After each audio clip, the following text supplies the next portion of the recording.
Item ಯಾವುದೇ ಇರಲಿ try ಮಾಡಿ ಆಚಿ ಚಿಕನ್ ಮಸಾಲಾ. ನೀವು ಬಾಳ ಮಾಡ್ಕೊಳ್ಳಿ. ಹಸು ಹೆಂಗೆ ಬಾಲನ ಹೋಗಿ ನಮಸ್ಕಾರ ಮಾಡ್ತಿರೋ, ಮಹಾಲಕ್ಷ್ಮಿ ವಾಸ ಮಾಡ್ತಾರಂತ ನಿಮ್ಮ ಗಂಡ ನಿಮ್ಮ ಹೆಂಡ್ತಿನೂ ಕೂಡ ನೀವು ಲಕ್ಷ್ಮೀ ಇದ್ದೀರಿ. ಖಂಡಿತ ನಿಮ್ಮ ಮನೆಗೆ ನೀವು ಕೂಡ ಲಕ್ಷ್ಮೀ ಇದ್ದೀರೇ.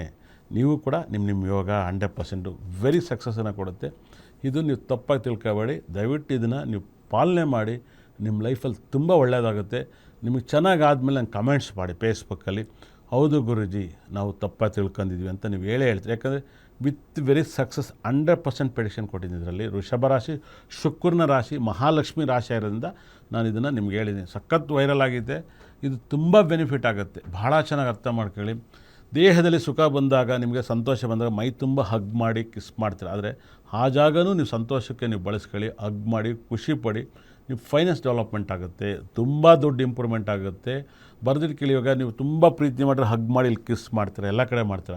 ಆದರೆ ಆ ಜಾಗದಲ್ಲಿ ಮಹಾಲಕ್ಷ್ಮಿ ಅಭಿವೃದ್ಧಿ ಆಗುತ್ತೆ. ಅಲ್ಲಿ ನೀವು ಏನಾರು ಅವ್ರನ್ನ ಆ ಜಾಗವನ್ನು ಖುಷಿ ಪಡಿಸಿದಾಗ ನಿಮಗೆ ಆಶೀರ್ವಾದ ಆಗುತ್ತೆ. ಅದು ಕನ್ವರ್ಟಾಗಿ ಆಶೀರ್ವಾದ ಆಗಿ ಭಗವಂತನ ಅನುಗ್ರಹ ಆಗುತ್ತೆ. ಭಾಳ ಅದ್ಭುತವಾಗಿ ನಿಮಗೆ ಮಹಾಲಕ್ಷ್ಮಿ ನಮ್ಮ ದೇಹದಲ್ಲಿ ನಮ್ಮ ಜಾಗದಲ್ಲಿ ದುಡ್ಡಿನ ಜಾಗ ಯಾವುದೋ ಆ ಜಾಗವನ್ನು ನೀವು ಎಬ್ಬರಿಸ್ಬೇಕು, ಆಶೀರ್ವಾದ ಮಾಡಬೇಕು. ಲಕ್ ಬರುತ್ತೆ. 100% ತುಂಬ ಇಂಪ್ರೂವ್ಮೆಂಟ್ ಆಗುತ್ತೆ.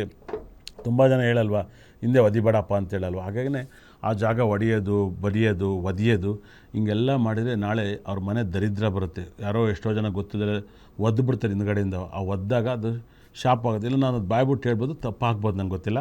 ಯಾಕಂದರೆ ಆ ಜಾಗಕ್ಕೆ ಗಂಡು ಮಕ್ಕಳಾಗಲಿ ಒದಿಬಾರ್ದು. ಕಟ್ಕೊಂಡಿದ್ದ ಹೆಂಡ್ತಿ ಆಗಿರ್ಬೋದು, ಮಕ್ಕಳಾಗಿರ್ಬೋದು, ಅಪ್ಪ ಆಗಿರ್ಬೋದು, ಒಂದು ದನ ಕರು ಆಗಿರ್ಬೋದು, ಒದಿಬಾರ್ದು ಆ ಜಾಗನ. ಮಹಾಲಕ್ಷ್ಮಿ ವಾಸ ಮಾಡ್ತಾರೆ ಆ ಜಾಗದಲ್ಲಿ. ಯಾರು ಒದಿತಾರೋ ತುಂಬ ಜನಕ್ಕೆ ಗೊತ್ತಿಲ್ಲ. ಹಿಂದೆಯಿಂದ ಆ ಜಾಗಕ್ಕೆ ಒದಿತಾರೋ, ಹಂಡಿಗೆ ಏನಾರು ಒದ್ರೆ ಖಂಡಿತ ಕೂಡ ಅವ್ರ ಮನೆ ಲಾಸ್ಟಲ್ಲಿ ಬರ್ಬತ್ತಾಗಿರುತ್ತೆ. ಅವ್ನು ಸಾಯ್ಬೇಕಾದ್ರೆ ಇವ್ರ ದುಡ್ಡೆಲ್ಲ ಕಂಡರ ಹತ್ರ ಕೊಟ್ಟಿರ್ತಾನೆ, ಇಸ್ಕೊಳಕ್ಕಾಗಲ್ಲ. ವನವಾಸ, ಹಿಂಸೆ ಇದೆಲ್ಲ ನಡೀತಿದೆ. ಆ ಜಾಗನ ಏನೇ ಆದರೂ ಕೈ ಮಾಡಬಾರ್ದು, ಒದಿಬಾರ್ದು.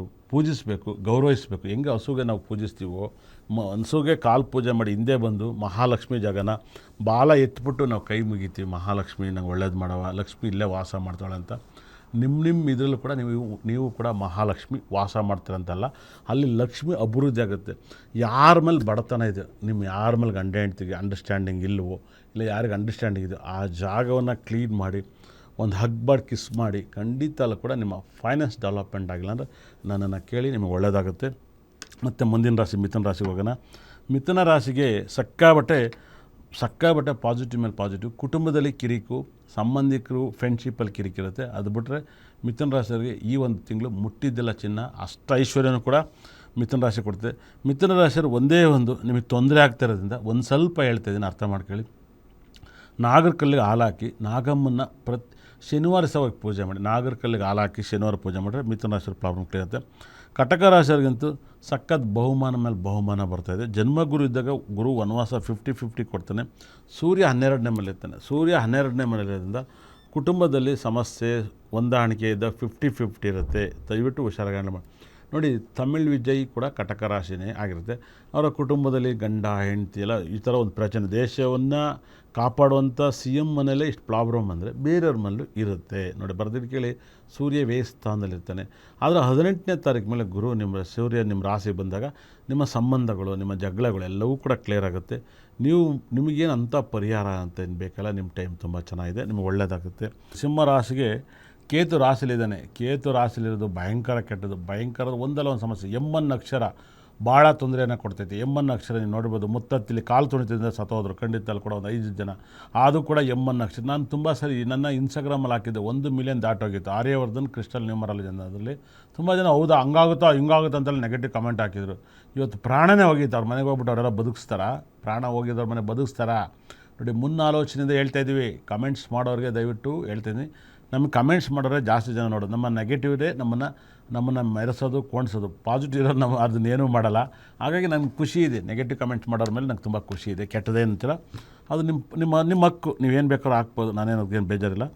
ಸಿಂಹರಾಶಿಯರಿಗೆ ಈ ಒಂದು ತಿಂಗಳು 7ನೇ ತಿಂಗಳಲ್ಲಿ ಕಣ್ಣೀರಲ್ಲಿ ಕೈ ತೊಳಿತೀರಾ. ಕಣ್ಣೀರು ಹಾಕೋರು ಇರ್ತಾರೆ. ಒಬ್ಬರು ಕಣ್ಣೀರು ಹಾಕೋಕ್ಕೂ ಇರಲ್ಲ, ಸತ್ತೋಗ್ಬಿಡ್ತಾರೆ. ಖಂಡಿತಲ್ಲೂ ಕಣ್ಣೀರು ಹಾಕೋಕ್ಕೂ ಇರಾಕಲ್ಲ. ಅವರೇ ಕಷ್ಟ ತೀರಿಸ್ಬೋದು. ಪ್ರಾಣನ ಹೋದ್ರೆ ಎಲ್ಲಿಂದ ತರೋಕ್ಕಾಗುತ್ತೆ? ಪ್ರಾಣನೂ ಕೂಡ ಹೋಗುತ್ತೆ. ನಿಮ್ಮ ಪ್ರಾಣವನ್ನು ನೀವು ಕಾಪಾಡ್ಕೋಬೇಕು. 100% ನಿಮ್ಮ ಪ್ರಾಣವನ್ನು ನೀವು ಕಾಪಾಡ್ಕೊಳ್ಳಿ. ತುಂಬ ಪಾಸಿಟಿವ್ ಮೇಲೆ ಪಾಸಿಟಿವ್ ಕೊಡುತ್ತೆ. ತುಂಬ ನೆಗೆಟಿವ್ ತುಂಬ ಜಾಸ್ತಿ ಇದೆ. ಇದಕ್ಕೆ ಪರಿಹಾರ ಬೇಕೇ ಬೇಕು. ನಿಮ್ಮ ಮನೆಯಲ್ಲಿ ಗುರು 12ನೇ ಮನೆಯಲ್ಲಿ, ಬುಧ 12ನೇ ಮನೆಯಲ್ಲಿ, ಶುಕ್ರ ಗ್ರಹ 12ನೇ ಮನೆಯಲ್ಲಿ, ಸೂರ್ಯ 12ನೇ ಮನೆಯಲ್ಲಿ, ಅಷ್ಟಮದಲ್ಲಿ ಕೇತು, ಇದು ತುಂಬ ಕೆಟ್ಟದ್ದು. ಸಿಂಹರಾಶಿಯವರಿಗೆ ಬಹಳ ಕೆಟ್ಟದಿದೆ. ತುಂಬ ಜನ ಗೊತ್ತಿಲ್ಲದಿದ್ದವು ಎಲ್ಲವಕ್ಕೂ 100% ಒಳ್ಳೇದಾಗೈತೆ ಅಂತ. ಹುಚ್ಚಿನ ಮೊದಲು ಉಂಡೋನೇ ಜನ ಥರ ಹೇಳ್ತಾರೆ, ಒಳ್ಳೇದು ಬರೆದ್ಬಿಟ್ರೆ ಜನ ನೋಡ್ತಾರೆ ಅಂತ. ಖಂಡಿತಲೂ ಆಗಲ್ಲ. ನಾಳೆ ಒಳ್ಳೇದಾಗದಿದ್ದಾಗ ಬಂದು ಬೈತಾರೆ. ಅವ್ರ ಮನಸ್ಸಿಗೆ ಅವ್ರು ಶಾಪ ಹಾಕಿರ್ತಾರೆ, ಏನಪ್ಪ ಇವ್ರು ನಮ್ಗೆ ಒಳ್ಳೇದಾಗುತ್ತೆ ಅಂತ ಹೇಳಿದ್ರು ಆಗ್ನವಲ್ಲ ಅಂತ. ಯಾಕಂದರೆ ಒಳ್ಳೇದಾಗುತ್ತೆ ಅಂತ ಹೇಳಿ ನಿಮ್ಮನ್ನು ಎಲ್ಲೋ ಬಿಸ್ನೆಸ್ ಮಾಡಿ ಲಾಸ್ ಆಗಿ ನಿಮಗೆ ತೊಂದರೆ ಆದರೆ ಯಾರೂ ಬಂದು ನಿಮ್ಮ ಪ್ರಾಬ್ಲಮನ್ನು ಬಗೆಹರಿಸಲ್ಲ. ಯಾಕಂದರೆ ಅಸ್ಟ್ರಾಲಜಿ ಏನು ಹೇಳುತ್ತೆ ಅದನ್ನು ಹೇಳಬೇಕಾಗತ್ತೆ. ಅಸ್ಟ್ರಾಲಜಿಯಲ್ಲಿ ನಿಮ್ಮ ಲೈಫಲ್ಲಿ ಸಿಕ್ಕಾಪಟ್ಟೆ ಪ್ರಾಬ್ಲಮ್ ಇದೆ ಅಂತ ಹೇಳುತ್ತೆ.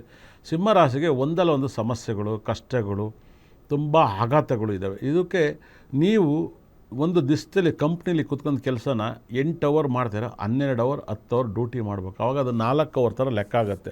ತುಂಬ ನೆಗೆಟಿವ್ ಇರೋಂಥ ಜಾಗದಲ್ಲಿ ನೀವು ಇರಬಾರ್ದು, ನೆಗೆಟಿವ್ ವ್ಯಕ್ತಿಗಳ ಜೊತೆ ಇರಬಾರ್ದು.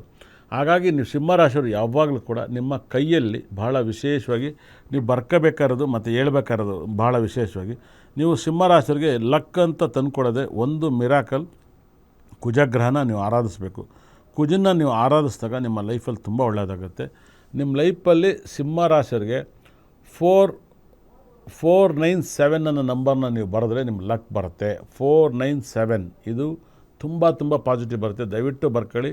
497 ಇದು ನಿಮ್ಮ ಮನೆ ತುಂಬ ಬರ್ಕೊಳ್ಳಿ. 497 ಇದನ್ನು ಈ ಕೈಲೋ ಯಾವ ಕೈಲಾರು ಬರ್ಕೊಳ್ಳಿ. 497 ನಿಮ್ಮ NIT ಬ್ಯಾಗಲ್ಲಿ ಬರೆದಿಟ್ಕೊಳ್ಳಿ, ನಿಮ್ಮ ಮೊಬೈಲ್ ಹಿಂದ್ಗಡೆ ಬರೆದಿಟ್ಕೊಳ್ಳಿ, ಮೊಬೈಲ್ ಹಿಂದ್ಗಡೆ ಸೇವ್ ಮಾಡಿಟ್ಕೊಳ್ಳಿ. ಇಲ್ಲ ನಿಮ್ಮ ಸ್ಕ್ರೀನ್ ಗಾರ್ಡ್ 479 ಒಂದು ತಿಂಗಳು ನೀವು ನೋಡಬೇಕು. ರಾಹು ಕೇತು ಕುಜಗ್ರಹ ಅಂತ ಇದ್ರ ನಂಬರ್ ಹೆಸರು.